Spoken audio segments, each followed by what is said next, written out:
እንኳን ለአጋዕዝተ ዓለም ለቅድስት ሥላሴ ዓመታዊ የንግስ በዓል እንዲሁም በዚህች ዕለት ታስበው ለሚውሉ ቅዱሳን ወርሃዊና ዓመታዊ መታሰቢያ በዓላቸው በሰላም አደረሳችሁ አደረሰን። በስመ አብ ወወልድ ወመንፈስ ቅዱስ አሐዱ አምላክ አሜን።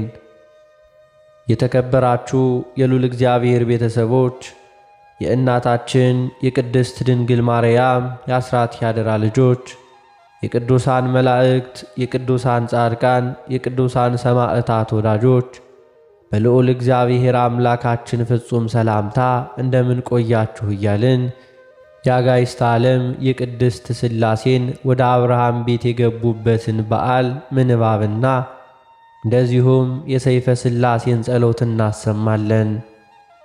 አንድ አምላክ በሆነ በአብ በወልድ በመንፈስ ቅዱስ ስም እናምናለን፣ ዛሬም ዘወትርም ለዘላለሙ አሜን። በዚህችም ቀን ልዩ የሆኑ ሦስቱ አካላት ቅድስት ሥላሴ በኦሪት መጽሐፍ ላይ እንደተጻፈ ወደ አብርሃም ቤት ገቡ። ያቀረበላቸውንም ተመገቡ። የይስሐቅንም ልደት አበሰሩት፣ እንደዚሁም ባረኩት አከበሩትም። አብርሃም አባታችን በተመሳቀለ ጎዳና 4 በር ያላት ግንብ ሰርቶ ያለፈውን ያገደመውን የወጣውን የወረደውን ሲቀበል ይኖር ነበር። ሰይጣን በዚህ ቀንቶበት ግንባሩን ገምሶ ልብሱን ገፎ አጥንቱንም ከስክሶ ልብሱንም በደም ለውሾ ሄደ። ወደ አብርሃም ቤት መሄጃ መንገድ ላይ ተቀምጦ ወደ አብርሃም ቤት እንግዳ ሲመጣ ወዳጄ ወዴት ትሄዳለህ ይለዋል። ወደ አብርሃም ቤት ብሎ ይመልሳል። አይ አብርሃም የቀድሞ አብርሃም መሰለህን? እኔን እንደዚሁ ያጎርሰኛል ያለብሰኛል ብዬ ብሄድ ይኸው እንደምታየኝ ግንባሬን ገምሶ ደሜን አፍሶ ሰደደኝ። እኔን ያገኘኝ መከራ እንዳያገኝህ ይቅርብህ፣ ባትሄድ ይሻልሃል እያለ እንግዳ መለሰበት።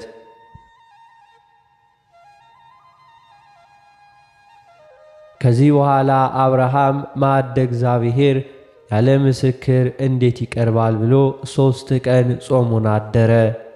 ቅድስት ሥላሴ ርኅሩህ ናቸውና በእንግዳ ልማድ ሄደው ከደጁ ከመምህሬ ዛፍ ተቀምጠው አያቸው። እርሱም ሊቀበላቸው እየሮጠ ወጣ። በቀረበም ጊዜ ወደ ምድር ሰገደ። አቤቱ በፊትህ ሞገስ አግኝቼ እንደሆነ ባሪያህን አትለፈኝ ብዬ በእውነት እለምንሃለሁ። ከቤቴ ገብታችሁ ረፉ አላቸው። በፊትህ ሞገስ አግኝቼ እንደሆነ ባሪያህን አትለፈኝ ብሎ መናገሩ አንድነቱን ጥቂት ውሃ ይምጣላችሁ እግራችሁን ታጠቡ ብሎ መናገሩ ደግሞ ሦስትነቱን ለመግለጽ ነው። ይህ ምሳሌ ነው።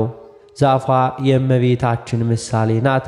ሥላሴ በዛፏ ስር ተቀምጠው እንደታዩ አብ ለአንጾ መንፈስ ቅዱስ ለአንጽሖ ወልድ ለተዋህዶ በእመቤታችን የማደራቸው ምሳሌ ነው። ይህች ዛፍ በአብርሃም ደጃፍ ተተክላ ቅርንጫፎቿን አንሰራፍታ ቅድስት ሥላሴን ለመቀበል እንደበቃች እመቤታችንም ከአብርሃም ዘር ተወልዳ ጸጋዋ ተንሰራፍቶ ክብሯ ልዕልናዋ ሰፍቶ የሥላሴ ማደሪያ ለመሆን በቅታለችና። አባ ጊዮርጊስ ዘጋስጫ ለአብርሃም በእርጅና ወቅት እግዚአብሔርን በሦስትነቱ ያስጠለለብሽ የወይራ ዛፍ አንቺ ነሽ ማለት ገልጾታል።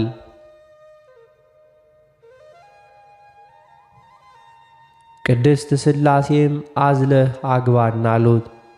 ጽንዓ ፍቅሩን ለመጠየቅ ነው። አብርሃምም አንዱን አዝሎ ሲገባ 2ቱ ገብተው አግኝቷቸዋል። አብርሃም ሳራን 3 መስፈሪያ ዱቄት አምጥተሽ በአንድ አድርገሽ ጋግሪ አላት። እርሷም እንዳዘዛት አደረገች። እንደዚሁ ድፎ ዳቦ አቅርቦላቸዋል። ለሃም ሰውቶላቸዋል። ባርከው እንደዚሁ አስነስተውለታል። ሕያዋን እንደሆኑ ለማጠየቅ ነው። በዚህ ጊዜ ልጅ እንደሚወልድ ነግረውት ሲሄዱ ከሦስቱ አንዱ የዛሬ ዓመት በእውነት ወደ አንተ እመጣለሁ ሚስትህ ሳራም ልጅ ትወልዳለች ብሎ ተስፋውን ነግሮት ሄዷል። ቅድስት ሥላሴ በእንግዳ አምሳል የገቡት በቤተ አብርሃም መስተናገዳቸውን ቅዱስ ያሬድ ሲናገር እንደዚሁ አብርሃም 3 አረጋውያንን ተመለከተ። በዚያች ዕለት የቅድስት ሥላሴን ምስጢር ተናገረ። አብና ወልድ መንፈስ ቅዱስ ኃይሌ አምላኬና መድኃኒቴ ነው ብዬ እነሳለሁ በማለት የሥላሴን ሦስትነትና አንድነት ተገልጦለት እንደ ተናገረ ሊቁ በዜማ መስክሯልና። ይስሐቅን ሳይወልድ አብርሃም ይባል ነበር። አበ ውህዳን ማለት ነው። ይስሐቅን ከወለደ በኋላ ግን አብርሃም ተብሏል። አበ ብዙሃን ማለት ነው።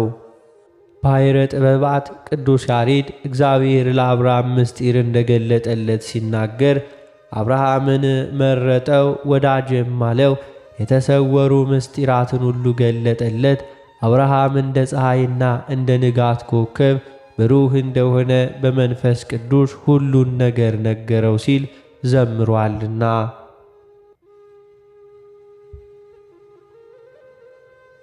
በምስጢረ ሥላሴ ትምህርት እንደምንረዳው ቅድስት ሥላሴ አንድም ሦስትም ናቸው። ሥላሴ የሚለው ቃል ሰለሰ ሦስት አደረገ ከሚለው የግዕዝ ግስ የተገኘ ሲሆን ትርጉሙ ሦስትነት ማለት ነው። ቅድስት ሥላሴ ስንል አብ ወልድ መንፈስ ቅዱስ ማለታችን ነው። ቅድስት ተብሎ ደግሞ በሴት አንቀጽ ቅድስት ሥላሴ ይጠራል። ቅድስትና ልዩ ሦስት የሚባሉትም ሃይማኖታዊ ምስጢር ናቸው። ሥላሴ ቅድስት ተብሎ በሴት አንቀጽ መጠራታቸው ሴት ልጇ መውለዷን እንደማትጠረጥረው ሁሉ ሥላሴም ይህን ዓለም መፍጠራቸውን ስለማይጠራጠሩ ነው። ሁሉ ከእርሱ ለእርሱ በእርሱ ሆኗልና። ሴት ወይንም እናት ልጇ ቢታመም እንዲሞትባት አትሻም። ሥላሴም ከፍጥረታቸው አንዱስ እንኳን በጠላት ዲያብሎስ እንዲገዛባቸው አይፈቅዱም። ሴት ፈጭታ ጋግራ ቤተሰቦቿን እንደምትመግብ ሥላሴም በዝናም አብቅለው በፀሐይ አብስለው ፍጥረቱን ሁሉ ስለሚመግቡ ቅድስት ሥላሴ እያልን እንጠራቸዋለን። በትምህርተ ሃይማኖት ሥላሴ በቅድምና በፈጣሪነት በሥልጣን በመመስገን በክብር በፈቃድ አንድ እግዚአብሔር ሲሆኑ በስም በአካል በግብር ሦስት መሆናቸውን ይገልጻል። የቅድስት ሥላሴ የስም ሦስትነት አብ ወልድ መንፈስ ቅዱስ ተብለው መጠራታቸው ነው። አብ በራሱ ስም አብ ይባላል እንጂ ወልድ መንፈስ ቅዱስ አይባልም።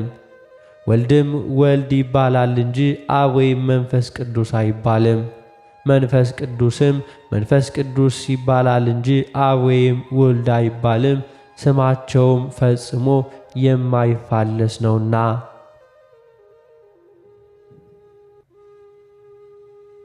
ከጴጥሮስ ቀጥሎ በሦስተኛነት በአንጾኪያ ተሹሞ የነበረው ቅዱስ አግናጢዮስ አብም አብ ነው እንጂ ወልድም መንፈስ ቅዱስም አይደለም፣ ወልድም ወልድ ነው እንጂ አብን መንፈስ ቅዱስን አይደለም፣ መንፈስ ቅዱስም መንፈስ ቅዱስ ነው እንጂ አብን ወልድን አይደለም፣ አብ ወልድን መንፈስ ቅዱስን ወደ መሆን አይለወጥም፣ ወልድም አብን መንፈስ ቅዱስን ወደ መሆን አይለወጥም፣ መንፈስ ቅዱስም አብን ወልድን ወደ መሆን አይለወጥም ብሏል።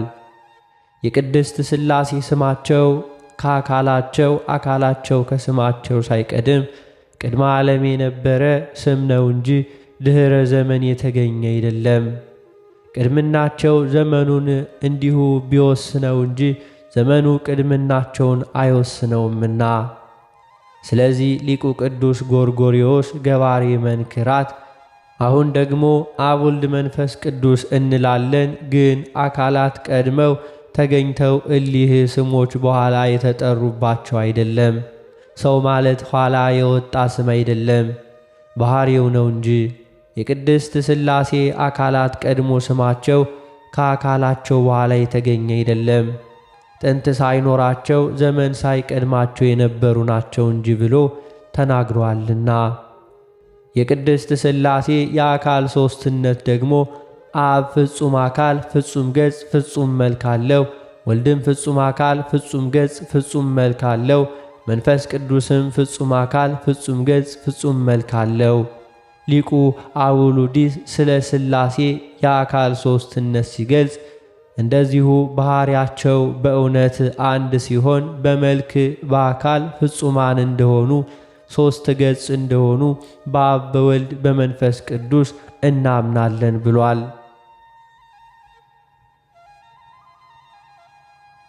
የቅድስት ሥላሴ የግብር ሦስትነታቸው ሲተረጎም የአብ ግብሩ መውለድ ማስረጽ ነው። ወልድን ወልዷል መንፈስ ቅዱስን አስርጿልና። የወልድ ግብሩ መውለድ ነው፣ ከአብ ተወልዷልና። የመንፈስ ቅዱስ ግብሩ መስረጽ ነው፣ ከአብ ሰርጿልና። አብ ወልድም ቢወልድ መንፈስ ቅዱስንም ቢያሰርጽ እንጂ አይወለድም አይሰርጽም።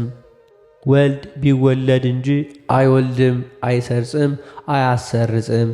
መንፈስ ቅዱስ ቢሰርጽ እንጂ አይወልድም አያሰርጽም። በመሆኑም ቅድስት ሥላሴ በዚህ ግብራቸው አብ ወላዲ፣ ወልድ ተወላዲ፣ መንፈስ ቅዱስ ሰራጺ ተብለው ይጠራሉ። በእርግጥ ምስጢረ ሥላሴን በሚገባ መርምሮ መረዳት ለማንም ቢሆን አይቻለውም። እርሱ ባወቀው ግን ምስጢረ ሥላሴ በምስጢረ ጥምቀት ተገልጧል። እንዲህ እምነታችንን በቅድስት ሥላሴ ላይ በማድረግ በቀናች ሃይማኖት ልንጸና ይገባናል።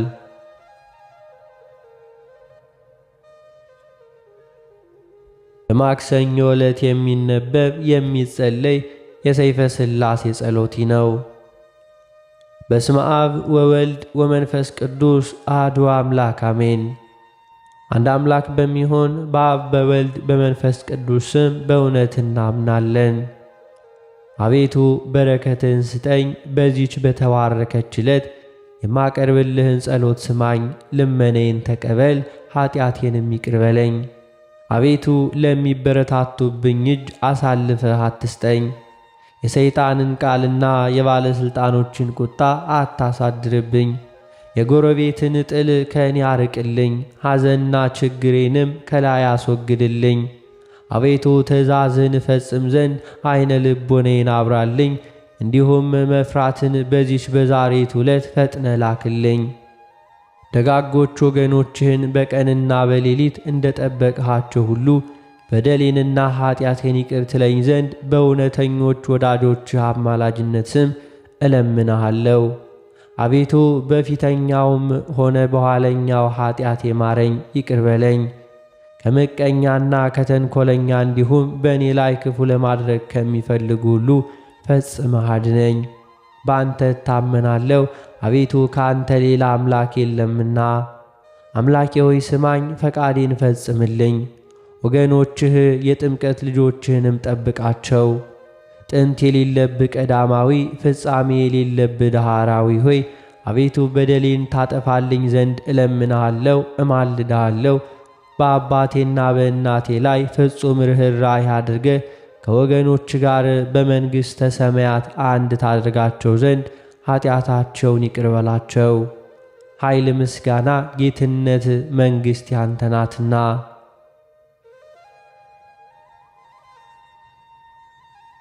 በእውነት የሚጠሩህን የምትሰማ ከኀጢአት የፊትህን መልስ፣ ቸርነትህንም ከኔ አታርቅ። አቤቱ በቸርነትህና በይቅርታ ልመናዬን ትሰማኝ ዘንድ እለምንሃለሁ። ክብር፣ ጌትነትና ምስጋና ለአንተ ይገባል ለዘላለሙ አሜን። በመለኮቱ ስሉስ ቅዱስ ገጽታዬን አማትባለሁ። በመለኮቱ ስሉስ ቅዱስ በፊቴ አንጻር አማትባለሁ። በመለኮቱ ስሉስ ቅዱስ በኋላዬ አማትባለሁ።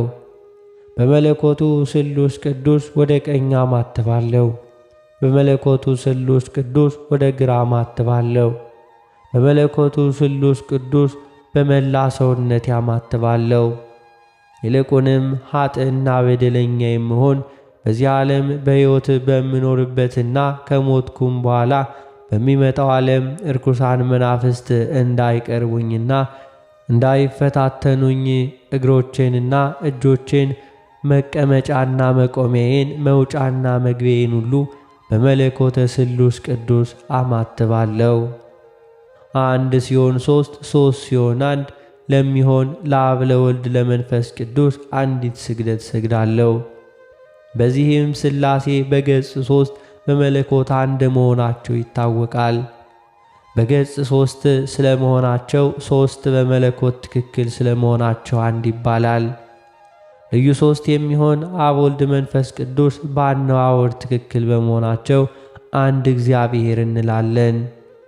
በስም በአካል ሦስት ሲሆን በአገዛዝ በፍርድ አንድ ነው። ጥበቡ ምክሩ የማይከፋፈል የማይነጣጠል ፍጹም አንድ ነው። አብ ያለ ወልድና ያለ መንፈስ ቅዱስ ለብቻው አያስብም። ወልድም ያለ አብና ያለ መንፈስ ቅዱስ ብቻውን አያስብም። መንፈስ ቅዱስም ያለ አብና ያለ ወልድ ብቻውን አያስብም። እነርሱም ያለ መለየት በአንድ ሐሳብ ጸንተው ይኖራሉ። ሥላሴ በአካል ሦስት በሥልጣን አንድ ናቸው።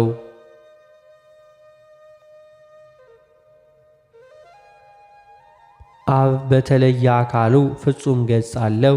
በባሕሪ ግን ከወልድና ከመንፈስ ቅዱስ ጋር አንድ ነው። ወልድም በተለየ አካሉ ፍጹም ገጽ አለው። በባሕሪ ግን ከአብ ከመንፈስ ቅዱስ ጋር አንድ ነው። መንፈስ ቅዱስም በተለየ አካሉ ፍጹም ገጽ አለው። በባሕሪ ግን ከአብና ከወልድ ጋር አንድ ነው። አብ በተለየ ስሙ አብ ሲሆን በመለኮቱ ግን ከወልድ ከመንፈስ ቅዱስ አይለይም። ወልድም በተለየ ስሙ ወልድ ሲሆን በመለኮቱ ግን ከአብ ከመንፈስ ቅዱስ አይለይም። መንፈስ ቅዱስም በተለየ ስሙ መንፈስ ቅዱስ ሲሆን በመለኮቱ ግን ከአብና ከወልድ አይለይም። የአብ ስም ተለውጦ ወልድ ወይም መንፈስ ቅዱስ አይባልም። በመለኮቱ ግን ከአብ ከመንፈስ ቅዱስ ጋር ትክክል ነው። የወልድ ስም ተለውጦ አብ ወይም መንፈስ ቅዱስ አይባልም። በመለኮቱ ግን ከአብ ከመንፈስ ቅዱስ ጋር ትክክል ነው። የመንፈስ ቅዱስ ስም ተለውጦ አብ ወይም ወልድ አይባልም። የመለኮቱ ፈቃድ ግን ከአብ ከወልድ ጋር ትክክል ነው። አብ አባት በመሆኑ ከባሕሪ ልጁ ከወልድ ከባሕሪ ሕይወቱ ከመንፈስ ቅዱስ አይበልጥም።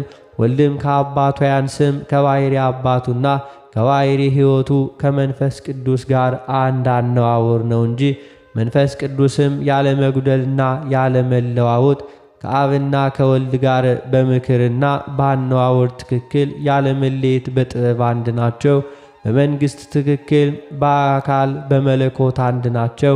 የአብ የወልድ የመንፈስ ቅዱስ ሦስትነታቸው አንድነታቸው እንደዚህ ነው።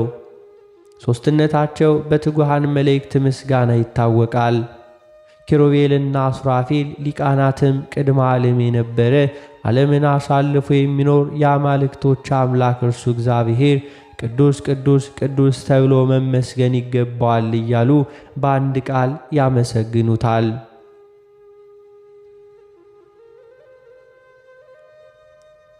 በዚህም ምስጋና አርባዕቱ እንስሳ ለአምላክነቱ በመገዛት በአንድነት ሥላሴን ያመሰግናሉ። መንፈሳውያን የሆኑ ሱራፌልም ሦስትነታቸውንና አንድነታቸውን ለማጠየቅ አሸናፊ እግዚአብሔር ቅዱስ ቅዱስ ቅዱስ ተብለህ ትመሰገናለህ፣ የጌትነትህም ምስጋና በሰማይና በምድር የመላ ነው እያሉ ኃይል ገንዘቡ ለሚሆን አምላክ ምስጋና ያቀርባሉ። በዚህ የምስጋና ቃል የሥላሴ አነዋወር ይታወቃል። እነሆ ለሦስትነቱ ምስጋና በሚያቀርቡበት ጊዜ ቅዱስ ብሎ ማመስገን ከሦስትነት አይወርድም አይወጣምና፣ እኛም እንደዚሁ በመለኮቱ ሥላሴን እናመሰግናለን። የተመሰገነ አብ ልዑል ነው፣ የተመሰገነ ወልድም ክቡር ነው፣ የተመሰገነ መንፈስ ቅዱስም ታላቅ ነው እያልን ልዩ ሦስት ለሚሆን እንሰግዳለን። በሦስትነቱ ፈጽመን እናመልክበታለን፣ እሱንም እናመሰግነዋለን ለዘላለሙ በእውነት። አብ ወልድ መንፈስ ቅዱስ በገጽ ሦስት በባሕሪ አንድ ናቸው። በስም ሦስት በመንግሥት ትክክል በአካል ሦስት በመለኮት በችሎታ ሁሉ አንድ ናቸው። ሦስት ፀሐይ አንድ ብርሃን ሦስት ገጽ አንድ አምላክ ከፍጹም ሦስትነት ባለመለየት አንድ ቃል አንድ መለኮት ነው። አብ በሚናገርበት ገንዘብ እርሱ ወልድ መንፈስ ቅዱስ በአንድነት ይናገራሉ። አብ በባሕሪ ልጁ በወልድ በባሕሪ ሕይወቱ በመንፈስ ቅዱስ አንድነት ይናገራል። ወልድም በባሕርይ አባቱ በአብ በባሕርይ ሕይወቱ በመንፈስ ቅዱስ አንድነት ይናገራል። መንፈስ ቅዱስም በአብ በወልድ አንድነት ይናገራል። የአብ ቃል ከወልድ ከመንፈስ ቅዱስ ጋር አንድ ነው። የወልድም ነገር ከአብ ከመንፈስ ቅዱስ ጋር አንድ ነው። የመንፈስ ቅዱስም ነገር ከአብ ከወልድ ጋር አንድ ነው። አብ በሚናገርበት ገንዘብ እርሱ ወልድ በአብ ይናገራል። ወልድ በሚናገርበት ገንዘብ እርሱ አብ በወልድ ይናገራል።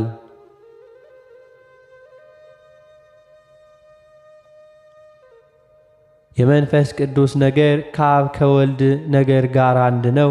እርሱ በፍጹም አካሉ አምላክ ሲሆን መንፈስ ቅዱስ የአብ የወልድ የባሕርይ ሕይወት ወይም እስትንፋስ ነው ተብሎ እንደተነገረ መንግሥቱ ከአብ ከወልድ አይደለምና።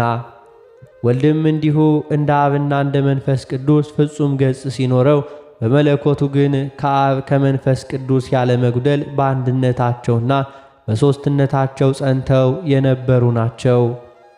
አብ አባት በመሆን ከወልድ አይቀድምም፣ ወልድም ልጅ በመሆን ተድኅሮ የለበትም። መንፈስ ቅዱስ ከአብ ከወልድ ቅድምና ወይንም ተድኅሮ የለበትም። ከዓለሙ ሁሉ በፊት በአንድ አገዛዝ በአንድ ሥልጣን በሦስትነታቸው የነበሩ ናቸው። መለኮትነታቸውንም አስቦ ለመናገር የሕልውናቸውን ጥልቀት ለመመርመር ፈጽሞ አይቻልም። ጥንት የሌለበት የመኖር ቅድምና ባለቤት ናቸው እንጂ ያለምንም መለየት ወይም ሦስትነት በልዩነታቸው ያሉ ናቸው። ያለምንም መጉደል በትክክል ለዓለም የሚኖሩ ናቸው። አብ ወልድ መንፈስ ቅዱስ በአንድ ዙፋን ይቀመጣሉ፣ ሕልዋን ናቸው። የአብ ሕልውና ከወልድ ከመንፈስ ቅዱስ ሕልውና አይለይም። የወልድም ሕልውና ከአብ ከመንፈስ ቅዱስ ሕልውና አይለይም። የመንፈስ ቅዱስ ሕልውና ከአብ ከወልድ ሕልውና አይለይም። አብ በፍጹም አካሉ ሕልው ነው። ነገር ግን አርአያ መለኮቱ ከወልድና ከመንፈስ ቅዱስ መለኮት የተለየ አይደለም።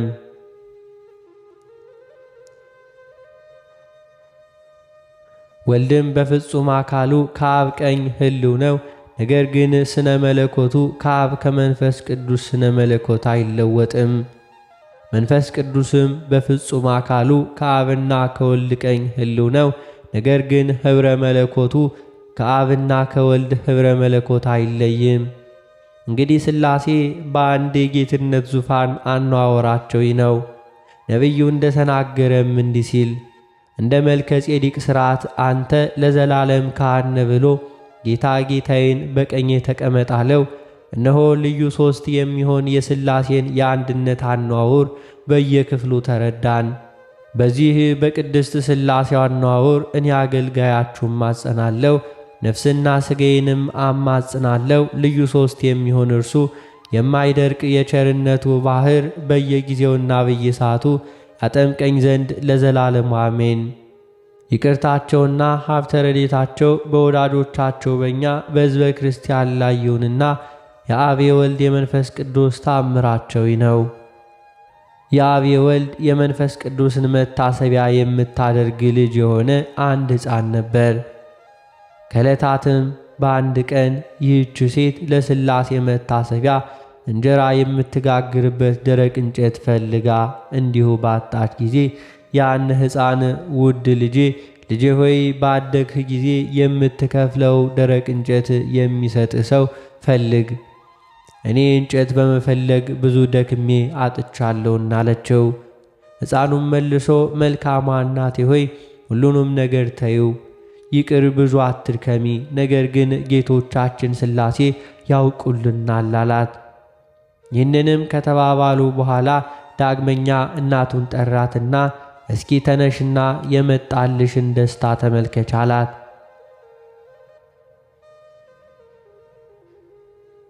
ልቡነ መብረቅ በሆኑ መላእክት እጅ የተዘጋጀ እንጂ በሰው እጅ የተጋገረ ያይደለ የትኩስ እንጀራ መዓዛ ሽታ በዚህ አዳራሽ ውስጥ ይሸተኛልና አላት።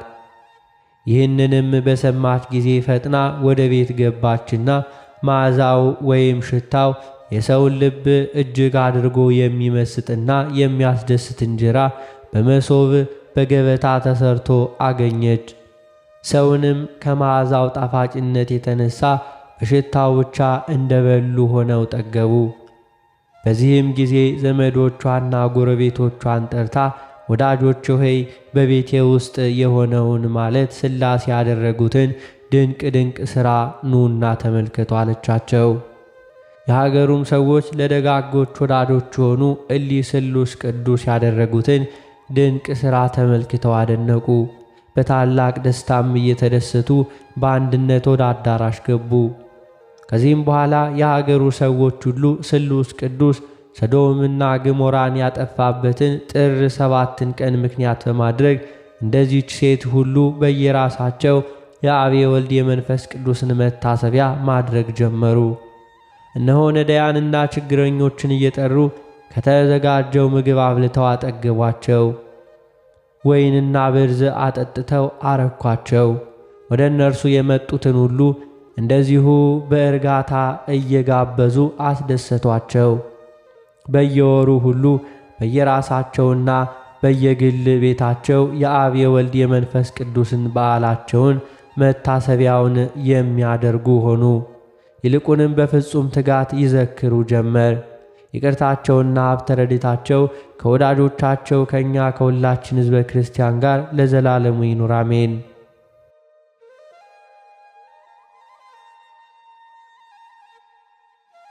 የተከበራችሁ የልዑል እግዚአብሔር ቤተሰቦች ከዚህ በመቀጠል በሐምሌ 7 ቀን የሚነበበውን ስንክሳር እናሰማለን። በስመ አብ ወወልድ ወመንፈስ ቅዱስ አሐዱ አምላክ አሜን። አንድ አምላክ በሆነ በአብ በወልድ በመንፈስ ቅዱስ ስም ሐምሌ 7 በዚች ቀን ቅዱስ አባት የባሕታውያን አለቃ የሆነ መስተጋድል አባ ሲኖዳ አረፈ። ይህም ቅዱስ በግብፅና በአክሚም አውራጃ ስሟ ስንላስ ከምትባል ሀገር ከላይኛው ግብፅ ነበር። ስለ እርሱም የመላእክት አምሳል የሆነ አባ ሐርስዮስ ትንቢት ተናገረለት። እርሱም ስለ ገዳም አገልግሎት ከመነኮሳት ጋር ሲሄድ የዚህን የቅዱሱን ሲኖዳን እናት ውሃ ለመቅዳት ወጥታ አገኛት። ወደ እርሷም ሂዶ 3 ጊዜ ራሷን ሳማትና እንዲህ አላት፣ ዜናው በዓለሙ ሁሉ የሚሰማ የስሙ መዓዛ ከሽቱ የሚጥም የሆነ የሆድሽን ፍሬ እግዚአብሔር አምላክ ይባርክ። እነዚያ መነኮሳትን ባዩ ጊዜ አድንቀው አባታችን አንተ የሴት ፊት ማየት ከቶ አትሻም ነበር፣ ዛሬ ግን ከሴት ጋር ትነጋገራለህ አሉት። ልጆቼ ሆይ ሕያው እግዚአብሔርን የእግዚአብሔርን ምሕረት ተስፋ የሚያደርግ ዓለሙ ሁሉ የሚጣፍጥበት ከዚህ ሴት የሚወጣ የጨው ቅንጣት አለ አላቸው። አንድ በገድል የጸና ጻድቅ ሰው መነኮስ ነበር። እርሱም መልሶ አባ ሐርዮስን እንዲህ አለው፣ እግዚአብሔር ሕያው ነው። አንተ ራሷን ትስም ዘንድ ወደዚያ ሴት በቀረብክ ጊዜ በእጁ የእሳት ሰይፍ የያዘ የእግዚአብሔር መልአክ በዙሪያዋ አየው። ራሷንም በሳምካት ጊዜ ክብር ይግባውና የጌታችን የኢየሱስ ክርስቶስ ወዳጁ ሆይ ሰላምታ ይገባሃል ሲል፣ ደግሞም ከዚህች ሴት የሚወለደው የተመረጡ ቅዱሳን ሁሉ ልባቸውን ደስ ያሰኛል፣ ወልደ እግዚአብሔርም ከእርሱ ጋር ብዙ ጊዜ ይነጋገር ነበር ሲል ሰማሁ አለ።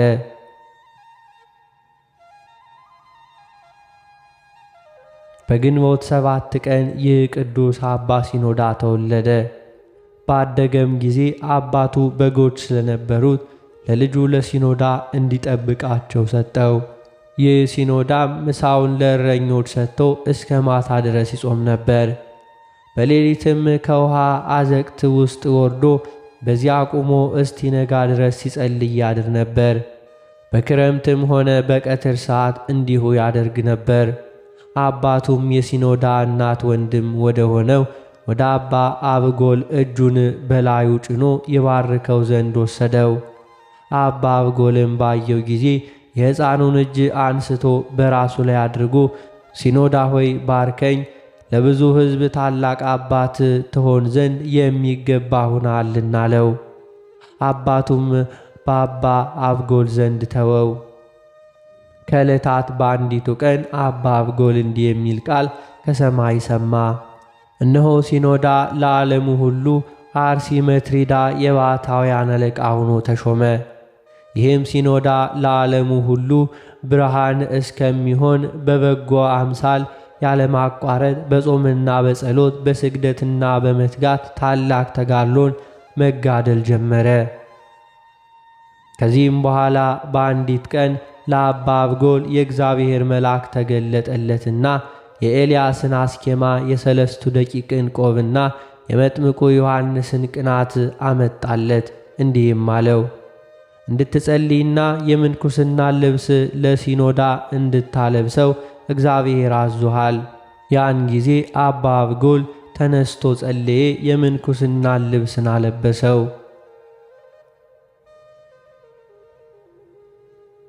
ከዚህም በኋላ ተጋድሎን አበዛ።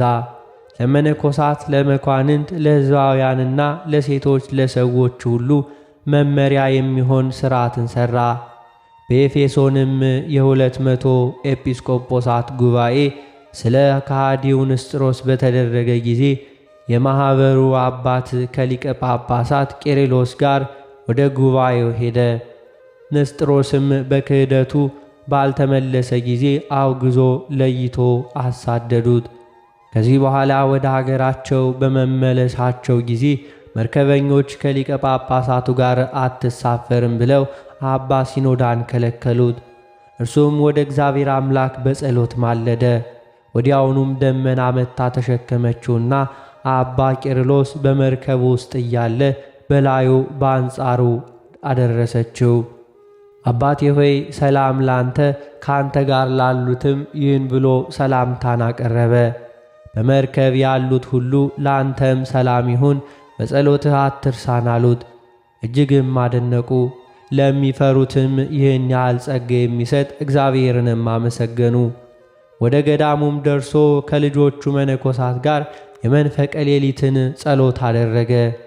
ክብር ይግባውና ጌታችን መድኃኒታችን ኢየሱስ ክርስቶስም እንደዚሁ ብዙ ጊዜ ወደ እርሱ እየመጣ ያነጋግረው ነበር። እርሱም የመድኃኒታችንን እግሩን ያጥበው ነበር፣ እጣቢውንም ይጠጣ ነበር። ጌታችንም ብዙ ምስጢራትን ገለጠለት፣ ትንቢቶችንም ተናገረ። ከዚህም በኋላ ፈጽሞ ባረጀ ጊዜ ሐምሌ 7 ቀን ተኛ። ክብር ይግባውና ጌታችን ኢየሱስ ክርስቶስም መጥቶ አረጋጋው፣ በእርሱም ዘንድ ተቀመጠ።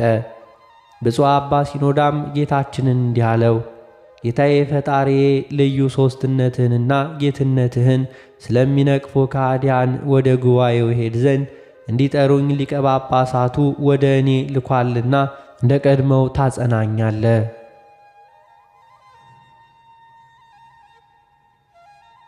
ጌታችንም በጸጋና በጥዑም ቃል እንዲህ ብሎ መለሰለት፣ ወዳጄ ሲኖዳ ሆይ ሌላ ዕድሜ ትሻለህን? እነሆ ዕድሜ ሁሉ 120 ዓመት ከ2 ወር ሆኗል። ዕድሜህ 9 ዓመት ሲሆን አስኬማን ለብሰህ ከዚህ በኋላ 111 ዓመት ከ2 ወር ኖርክ። አሁንስ ድካምህ ይብቃ። ይህንንም ብሎ ጌታችን በክብር አረገ። በዚያን ጊዜ የቅዱሳን አንድነት ማኅበር ወደ እርሱ መጡ። ክብር ይግባውና ጌታችን መድኃኒታችን ኢየሱስ ክርስቶስም ዳግመኛ አየው። ልጆቹንም ክብር ይግባውና ለጌታ ለኢየሱስ ክርስቶስ እሰግድ ዘንድ አንሱኝ አላቸው። አንስተውም ሰገደለት። ከዚህም በኋላ ዳግመኛ እንዲህ አላቸው፣ ወደ እግዚአብሔር አደራ አስጠብቃችኋለሁ። ነፍሴም ከዚህ ከደካማው ሥጋዬ የምትለይበት ጊዜ ደርሷል። እኔም ለአባታዊ ለዊዳ እንድትታዘዙ አዛችኋለሁ። ከእኔ በኋላ ጠባቂያችሁ እርሱ ነውና አላቸው። ለልጆቹም ይህንን በተናገረ ጊዜ ክብር ይግባውና ጌታችን ኢየሱስ ክርስቶስ የመረጥኩ ሲኖዳ ሆይ ብፁዕ ነህ፣ ቸርነት የሚደረግልሃል። በሕይወትም ዘመን ሁሉ አንተ የምትወደውን ሥራ ሰርተሃልና እንግዲህ ወደ ዘላለም ተድላ ታርፍ ዘንድ ወደ እኔ ና አለው። ያን ጊዜ ነፍሱን በእግዚአብሔር እጅ ሰጠ። ለእግዚአብሔር ምስጋና ይሁን።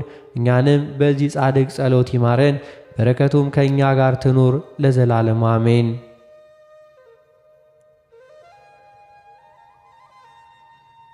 በዚህችም ቀን የአባ መቃቢስና የአባ ጊዮርጊስ አግራጥስ መታሰቢያቸው ነው። በረከታቸው ከእኛ ጋር ትኑር ለዘላለም አሜን። በዚችም ቀን የሮሜ ከተማ ሊቀ ጳጳሳት ቅዱስ አግናጢዮስ በሰማዕትነት ሞተ። እርሱም ከቅዱስ ጴጥሮስ በኋላ በከሃዲው ንጉሥ ጠራቢያኖስ ዘመን ሆነ። ይህም ንጉሥ ስለ አባ አግናጢዮስ የጣዖት አምልኮን እንደሚያቃልል ሕዝቡንም ሁሉ እንደሚያስተምር ክብር ይግባውና ጌታችን ኢየሱስንም ወደ ማመን እንደሚያስገባቸው በሰማ ጊዜ ወደ እርሱ አስቀርቦ ለአማልክት መሥዋዕት አቅርባለው። ቅዱሱም እኔ ለረከሱ ጣዖታት አልሰዋም ብሎ መለሰለት። ንጉሡም ብዙ ቃል ኪዳኖችን በመግባት አባበለው።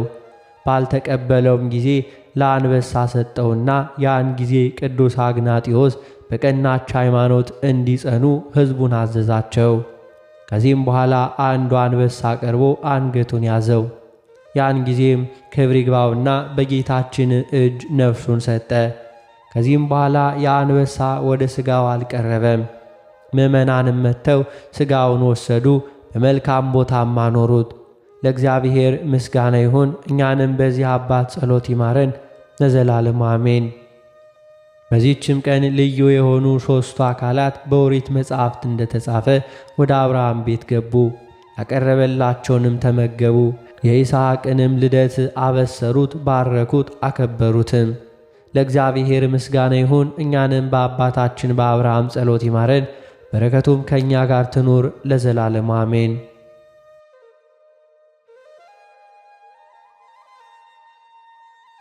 የተከበራችሁ የልዑል እግዚአብሔር ቤተሰቦች ከዚህ በመቀጠል በአጋዕዝተ ዓለም በቅድስት ሥላሴ በዓል ዕለት የሐምሌ 7ን ቀን የቅዳሴውን ምስባክና በቅዳሴ ጊዜ የሚነበበውን ምንባብ እናሰማለን።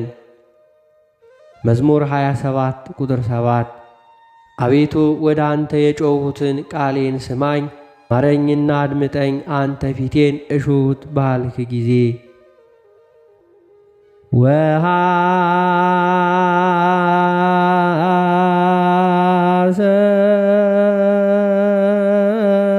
ወሐሰስኩ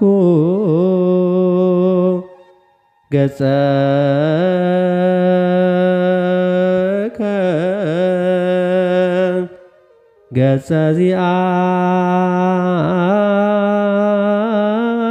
ዚአከ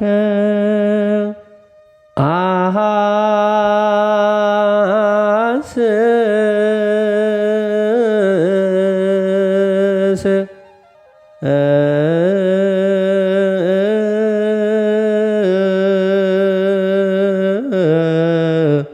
እግዚኦ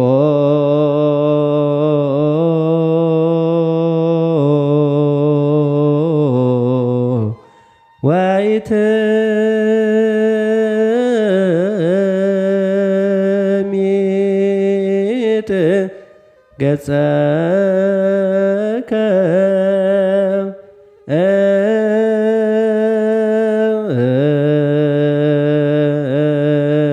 እምኔ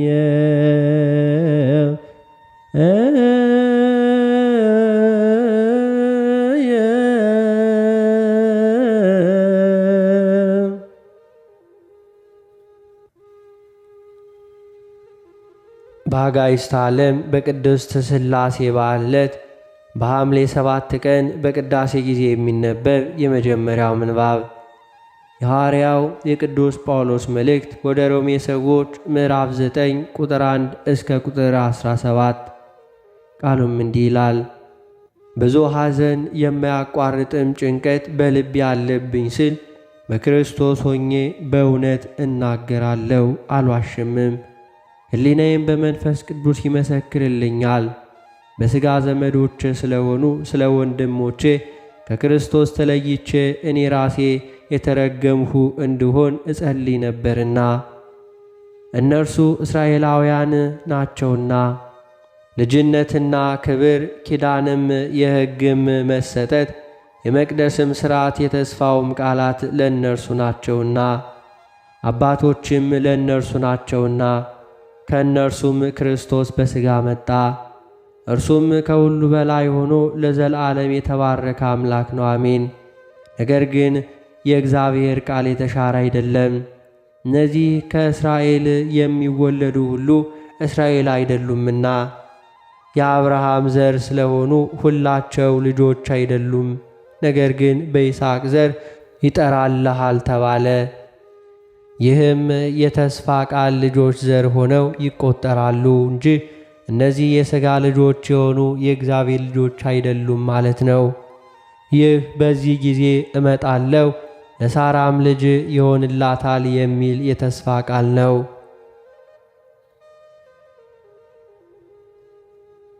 ይህ ብቻ አይደለም። ነገር ግን ርብቃ ደግሞ ከአንዱ ከአባታችን ከይስሐቅ በጸነሰች ጊዜ ልጆቹ ገና ሳይወለዱ በጎ ወይንም ክፉ ምንም ሳያደርጉ ከጠሪው እንጂ ከሥራ ሳይሆን በምርጫ የሚሆን የእግዚአብሔር ሐሳብ ይጸና ዘንድ ለእርሷ ታላቁ ለታናሹ ይገዛል ተባለለት። ያዕቆብን ወደድሁ ኤሳውን ግን ጠላው ተብሎ እንደተጻፈ ነው። እንግዲህ ምን እንላለን? በእግዚአብሔር ዘንድ አመፃ አለ ወይ? አይደለም። ለሙሴ የምምረውን ሁሉ እምረዋለሁ ለምራራለትም ሁሉ እራራለታለሁ ይላልና። እንግዲህ ምሕረት ለወደደ ወይም ለሮጠ አይደለም፣ ከሚምር ከእግዚአብሔር ነው እንጂ። በአጋዕዝተ ዓለም በቅድስት ሥላሴ በዓል ዕለት በሐምሌ 7 ቀን በቅዳሴ ጊዜ የሚነበብ ሁለተኛው ምንባብ የሐዋርያው የቅዱስ ዮሐንስ መልእክት አንደኛ ዮሐንስ ምዕራፍ 4 ቁጥር 11 እስከ ፍጻሜ። ቃሉም እንዲህ ይላል። ወዳጆች ሆይ እግዚአብሔር እንዲህ አድርጎ ከወደደን እኛ ደግሞ እርስ በርሳችን ልንዋደድ ይገባናል። እግዚአብሔርን ማንም ከቶ አላየውም። እርስ በርሳችን ብንዋደድ እግዚአብሔር በእኛ ይኖራል፣ ፍቅሩም በእኛ ፍጹም ሆኗል። ከመንፈሱ ስለሰጠን በእርሱ እንድንኖር እርሱም በእኛ እንዲኖር በዚህ እናውቃለን። እኛም አይተናል፣ አባትም ልጁን የዓለም መድኃኒት ሊሆን እንደላከው እንመሰክራለን። ኢየሱስ የእግዚአብሔር ልጅ እንደሆነ በሚታመን ሁሉ እግዚአብሔር በእርሱ ይኖራል፣ እርሱም በእግዚአብሔር ይኖራል። እኛም እግዚአብሔር ለእኛ ያለውን ፍቅር አውቀናል አምነንማል። እግዚአብሔር ፍቅር ነው፣ በፍቅርም የሚኖር በእግዚአብሔር ይኖራል፣ እግዚአብሔርም በእርሱ ይኖራል። በፍርድ ቀን ድፍረት ይሆንልን ዘንድ ፍቅር በዚህ ከእኛ ጋር ተፈጽሟል። እርሱ እንዳለ እኛ ደግሞ እንዲሁ በዚህ ዓለም ነንና። ፍጹም ፍቅር ፍርሃትን አውጥቶ ይጥላል እንጂ በፍቅር ፍርሃት የለም። ፍርሃት ቅጣት አለውና የሚፈራም ሰው ፍቅሩ ፍጹም አይደለም። እርሱ አስቀድሞ ወዶናልና እኛ እንወደዋለን። ማንም እግዚአብሔርን እወዳለሁ እያለ ወንድሙን ቢጠላ ሐሰተኛ ነው። ያየውን ወንድሙን የማይወድ ያላየውን እግዚአብሔርን ሊወደው እንዴት ይችላል? እግዚአብሔርን የሚወድ ወንድሙን ደግሞ እንዲወድ ይህች ትእዛዝ ከእርሱ አለችን።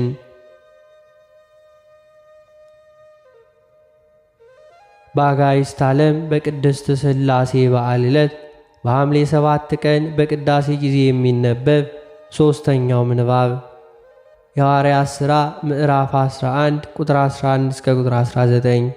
ቃሉም እንዲህ ይላል። እነሆም ያን ጊዜ 3 ሰዎች ከቂሳርያ ወደ እኔ ተልከው ወዳለሁበት ቤት ቀረቡ። መንፈስም ሳልጠራጠር ከእነርሱ ጋር ይሄድ ዘንድ ነገረኝ። እነዚህም 6ቱ ወንድሞች ደግሞ ከእኔ ጋር መጡ።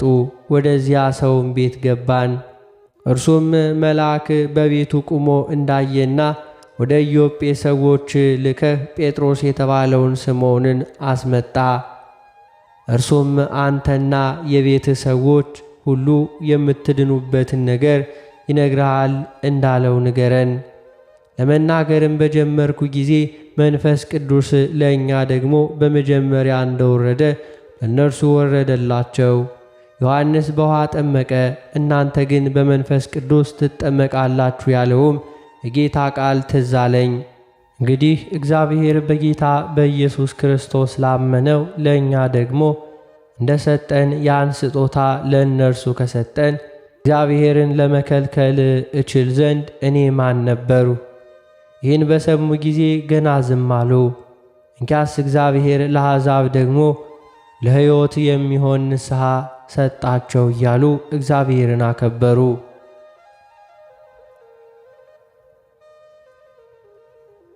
በአጋዕዝተ ዓለም በቅድስት ሥላሴ በዓል ዕለት በሐምሌ 7 ቀን በቅዳሴ ጊዜ የሚነበብ የወንጌል ምንባብ የዮሐንስ ወንጌል ምዕራፍ 8 ቁጥር 51 እስከ ፍጻሜ።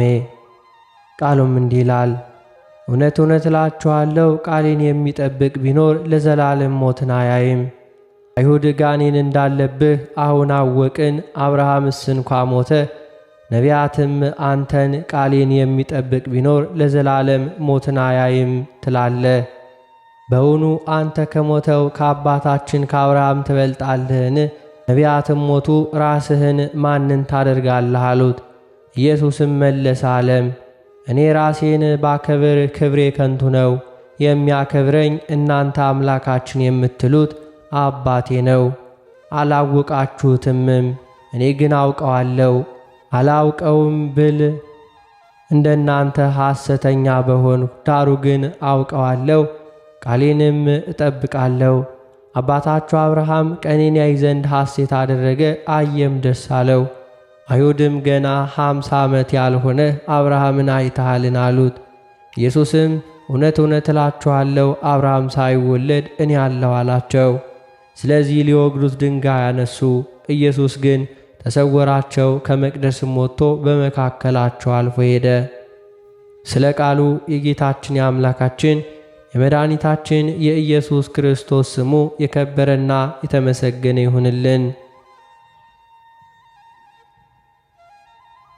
አነሳስቶ ላስጀመረን አስጀምሮ ላስፈጸመን ለጌታችን ለአምላካችን ለመድኃኒታችን ለኢየሱስ ክርስቶስ ክብርና ምስጋና ይገባል፣ ዛሬም ዘውትርም ለዘላለሙ አሜን።